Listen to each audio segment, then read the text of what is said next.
Jean chapitre 2. Le troisième jour, il y a un mariage dans le village de Cana, en Galilée. La mère de Jésus est là.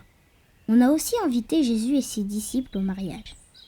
À un moment, il n'y a plus de vin.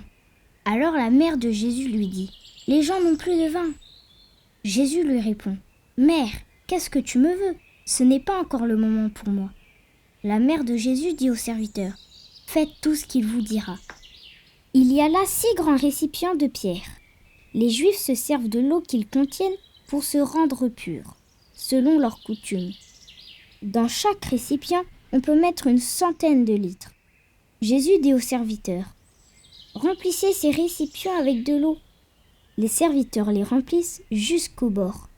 Jésus leur dit : « Maintenant, prenez de cette eau et apportez-la aux responsables du repas. » Les serviteurs lui emportent.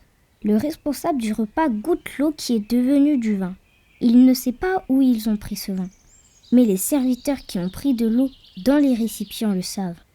Alors le responsable du repas appelle le marié et il lui dit : « Tout le monde sert d'abord le bon vin, et quand les invités ont beaucoup bu, on sert du vin moins bon.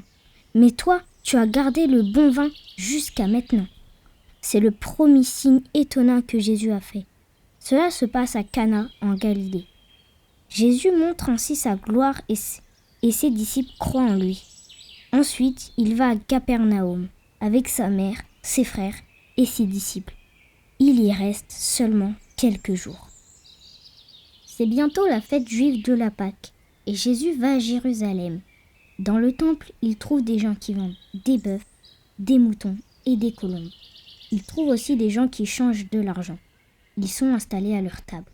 Alors Jésus fait un fouet avec des cordes. Il chasse du temple tous ces gens-là avec les moutons et les bœufs. Il jette par terre les pièces de ceux qui changent de l'argent et il renverse leur table.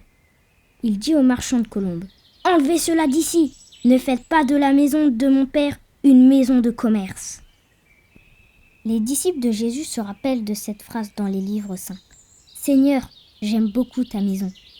Cet amour me brûle comme un feu. » Alors des chefs juifs disent à Jésus : « Fais un signe extraordinaire devant nous.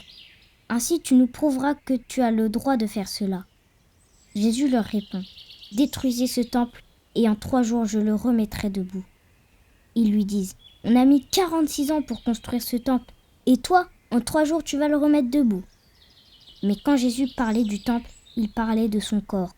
C'est pourquoi, quand Jésus se réveillera du milieu des morts, ses disciples se souviendront qu'il a dit cela. Alors, ils croiront à ce que disent les livres saints et aux paroles de Jésus. Pendant la fête de la Pâque, Jésus est à Jérusalem. Quand les gens voient les signes étonnants qu'il fait, beaucoup croient en lui. Mais Jésus n'a pas confiance en eux, parce qu'il les connaît tous. Il n'a pas besoin qu'on le renseigne sur les gens.